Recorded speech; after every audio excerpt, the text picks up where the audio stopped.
The ballroom glittered with golden lights and polished glass, the kind of place that made everything look more important than it really was. A large banner hung near the stage. "Congratulations on your retirement, Mr. Raman." My father stood near the podium, laughing loudly with his colleagues, soaking in every handshake and every compliment. Tonight was his night, and I was just there. I stood near the back of the room, holding a slim navy blue folder against my chest. My dress was simple, nothing flashy like my sister's elegant silk gown or my brother's tailored suit. They looked like success stories. I looked like an afterthought. "Your son is doing amazing things in Dubai, I heard," one of Dad's coworkers said proudly.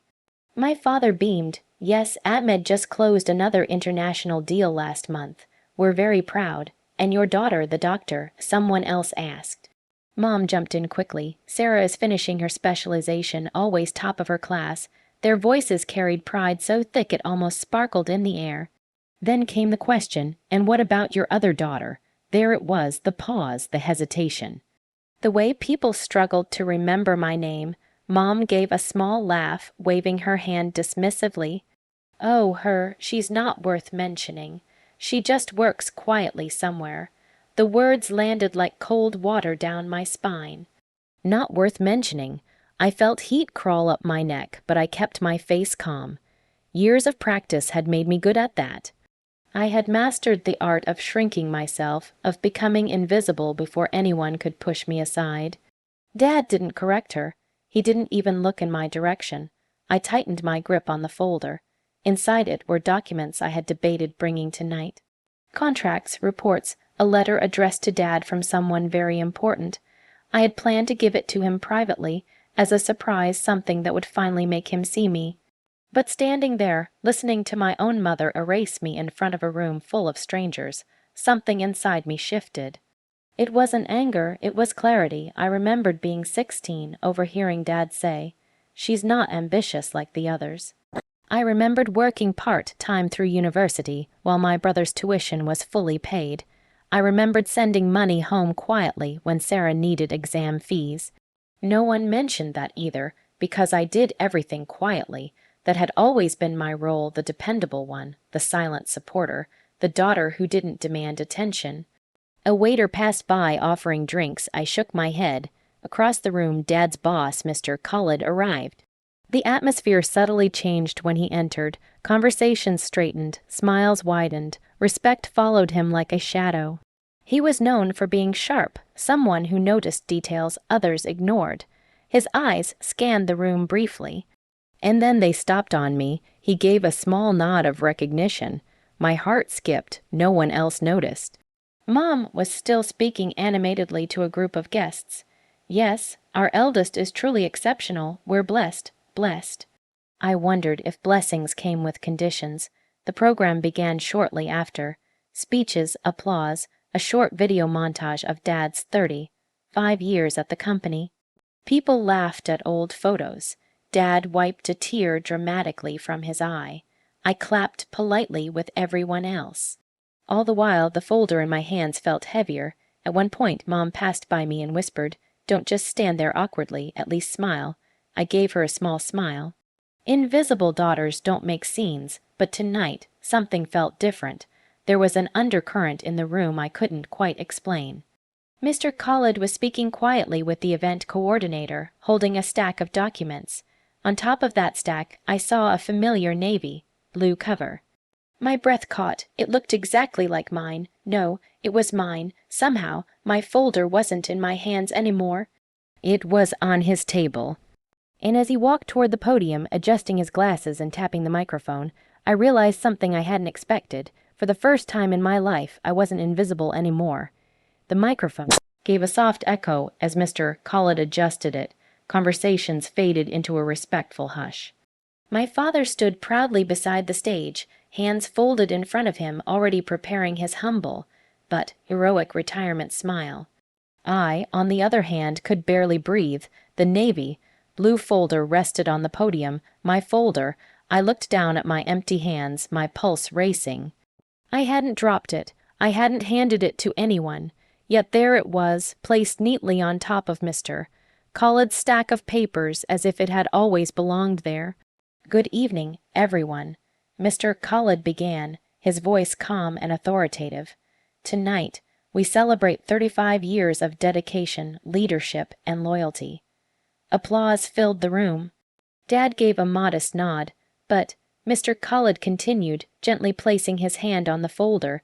"Before we talk about retirement, I want to talk about survival." The word hung in the air. Survival. A few guests exchanged confused glances, as many of you know. He went on, "Last year was one of the most difficult periods for our company. The logistics division was on the brink of collapse. We were losing contracts. Layoffs were being discussed." Dad's smile stiffened. Mom's brows furrowed slightly. I swallowed. Mr. Khaled opened the folder. I had prepared a detailed speech about Mr. Rahman's contribution to stabilizing the department. He said, but that would not be entirely honest. The room went very still, because the truth is, the strategy that saved our division did not come from within. A ripple of whispers moved across the tables. Dad shifted his weight uncomfortably. "We hired an external consultant under a neutral firm name, a strategist who restructured our supply chain model, renegotiated contracts, and implemented cost-saving systems that increased efficiency by 27% within 6 months. He paused, then he looked up. "At the time, we did not know that this consultant had a personal connection to someone in this room." My heart pounded so loudly I was certain the woman beside me could hear it. Mr. Khaled lifted a document from the folder and adjusted his glasses. The firm was registered under AR Strategic Solutions. The lead consultant, he stopped deliberately. And then he said my name. The sound of it echoed across the ballroom, not as a question, not as an afterthought, but as a declaration. Every head turned, my mother's face drained of color. Dad blinked as if he hadn't heard correctly. Mr. Khaled continued, his voice steady. "She worked nights and weekends. She declined public credit. She refused additional compensation beyond the agreed contract, and she specifically requested that her identity remain confidential until after Mr. Rahman's retirement." Gasps. A fork clattered against a plate somewhere. I respected that request. Mr. Khaled said, "But tonight, I believe recognition is not only deserved, it is necessary." He stepped slightly aside, gesturing toward me. "If she is willing, I would like her to join me." My legs felt like they didn't belong to me. For years, I had imagined what it would feel like to be acknowledged by my parents. I had imagined a quiet conversation, maybe even a hug. I had never imagined this, public, undeniable. I walked forward slowly. The sound of heels against marble echoed in a way that felt almost symbolic. Each step erased another year of being overlooked. Dad stared at me as if seeing a stranger. "You," he whispered under his breath when I reached the stage. I met his eyes calmly. "Yes, me." Mr. Khaled handed me the open folder. "Your projections and restructuring plan are now being used as a case study for our national branches," he announced. "Your work preserved over 100 jobs, including your father's team." Applause began hesitantly. Then it grew and grew. It was louder than the applause for the video montage, louder than the applause for Dad's 35 years.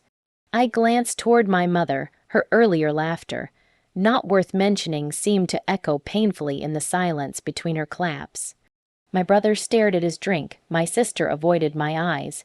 Mr. Khaled leaned closer to the microphone one last time. "Mr. Rahman," he said gently, "your legacy is admirable, but sometimes the greatest legacy a person leaves behind is their child." The room erupted again, and for the first time in my life, the applause wasn't something I gave.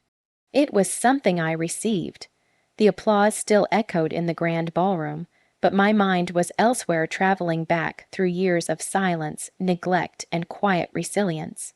I could feel the weight of every ignored birthday, every whispered "not worth mentioning," every invisible contribution I had made to this family's life. It was all coming to the surface now, and yet, strangely, it didn't feel heavy. It felt vindicating.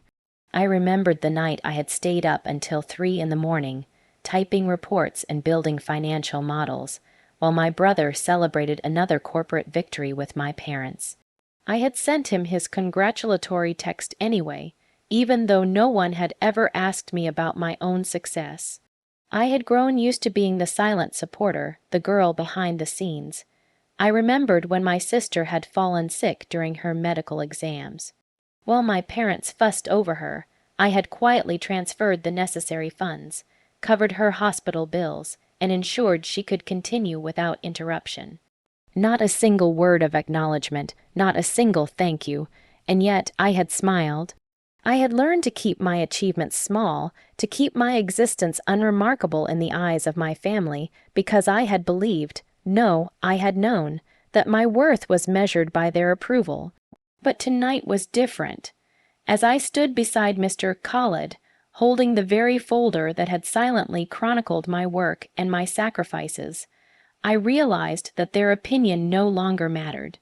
The truth was on display for everyone, colleagues, friends, and even my parents, to witness. I had saved the very department my father had led. I had prevented layoffs, increased efficiency, and safeguarded the company's reputation, and no one in my family had ever known. Until now, I glanced at my father. His eyes were wide, unblinking. He looked as if someone had switched the universe on him, like he had just realized the daughter he had dismissed was the one who had quietly preserved his legacy. My mother's lips were parted, caught between pride and shame, while my brother avoided eye contact entirely. My sister's expression was a mixture of surprise and awkward admiration, a sentiment she clearly had never experienced from me before.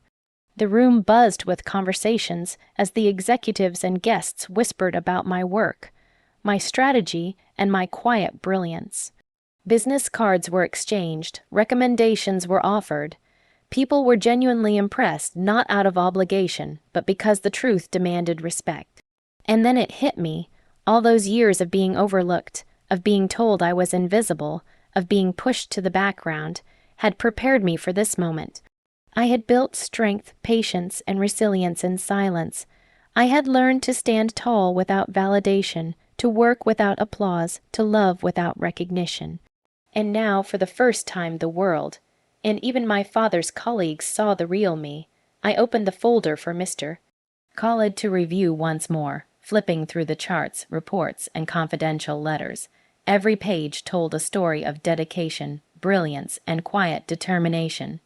Every line reflected the years I had spent proving my worth, not to my family but to myself, the sweetest part. My parents had nothing to say. They could not erase what was done. They could not undo the recognition. They had minimized me for years, but the world now saw exactly what I was capable of. And in that moment, I realized that this was more than recognition. It was validation, revenge in its most exquisite form, not by confrontation or humiliation, but by undeniable success. When Mr. Khalid finally handed the folder back to me, the applause rose again louder, more genuine. I stood tall, my chest swelling with a pride my family had never allowed me to feel. For years, they had called me not worth mentioning. Tonight, I was impossible to ignore. And I had done it without a word of anger, without a single dramatic outburst. Because sometimes the sweetest revenge isn't humiliation. It's being unforgettable. The applause continued to echo through the ballroom, filling every corner with a warmth I had never felt before. I stood on the stage, clutching the folder that had been the symbol of my years of quiet labor, of unseen sacrifices, of nights spent working while my parents boasted about others. Faces in the crowd blurred together, but I could see Dad's expression, shock, disbelief, and slowly, a dawning understanding. He opened his mouth to speak, hesitated, and then closed it again. My mother's hands trembled as she adjusted her scarf, her face pale, her eyes searching mine for some explanation she hadn't thought possible. The very people who had dismissed me, mocked me, and erased me from the conversation were now forced to confront a truth they could no longer ignore. Colleagues who had always been polite to my parents now turned toward me, shaking my hand, asking questions, exchanging business cards. Invitations for meetings, partnerships, even interviews. They all came in quick succession. I had spent years building a reputation under a neutral name, under the radar, and now it was impossible to deny my accomplishments. Dad finally cleared his throat. His voice, once commanding in the boardroom, now quavered with humility. I had no idea, he said, his eyes fixed on the folder in my hands. All these years, I never knew. I looked at him quietly. No anger, no tears, just the calm certainty that comes when your work finally speaks louder than words ever could. You didn't notice, I said softly, but that's okay. I wasn't doing it for recognition. I was doing it to make a difference. Mom approached me, her lips trembling. I didn't realize, she stammered, her eyes filled with a mix of guilt and admiration. I nodded slightly. There was no need for long explanations, no need to pour out years of pent-up resentment. Actions speak louder than apologies, and tonight, my actions had already done that. The program continued, and Dad was finally invited to give his speech, but the difference was palpable. The applause he received, while warm, felt different now. It was not the sole focus of attention. I stood nearby, quietly acknowledged by Mr. Collard with a subtle nod. My parents' pride, once reserved only for my siblings, now included me, whether they liked it or not. When the speeches ended, the crowd began to mingle. People approached me one by one, offering congratulations, shaking my hand, asking questions about my methods, my strategies, my consulting firm. Each conversation reaffirmed a truth I had long known. Respect cannot be demanded, it must be earned. And tonight it was undeniable. Later, when the room had mostly emptied, my parents found me near the exit. My father's shoulders sagged as if a weight had finally fallen from him. I'm proud of you, he said quietly, almost ashamed that it had taken 35 years of his own career for him to say it. I smiled, calm and collected. You never needed to mention me. I said, my work speaks for itself. Mom nodded silently, tears glistening in her eyes. She wanted words, but I didn't give them. Words are cheap. Results are priceless. As I stepped outside into the cool evening air, I felt a lightness I had never known. Years of being overlooked, of being underestimated, of being called not worth mentioning, had been heavy.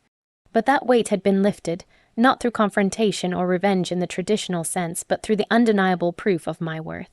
I looked back at the ballroom through the glass doors. Inside, my parents were standing together, talking quietly, probably reflecting on the evening. I felt a sense of satisfaction, a sweet closure that was both gentle and powerful. I had proven myself, not for them, not for anyone, but for me. The night was mine in a way that no one could take away. I had finally stepped out of the shadows.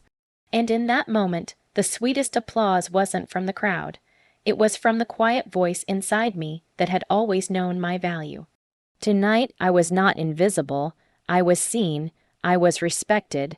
I was unforgettable.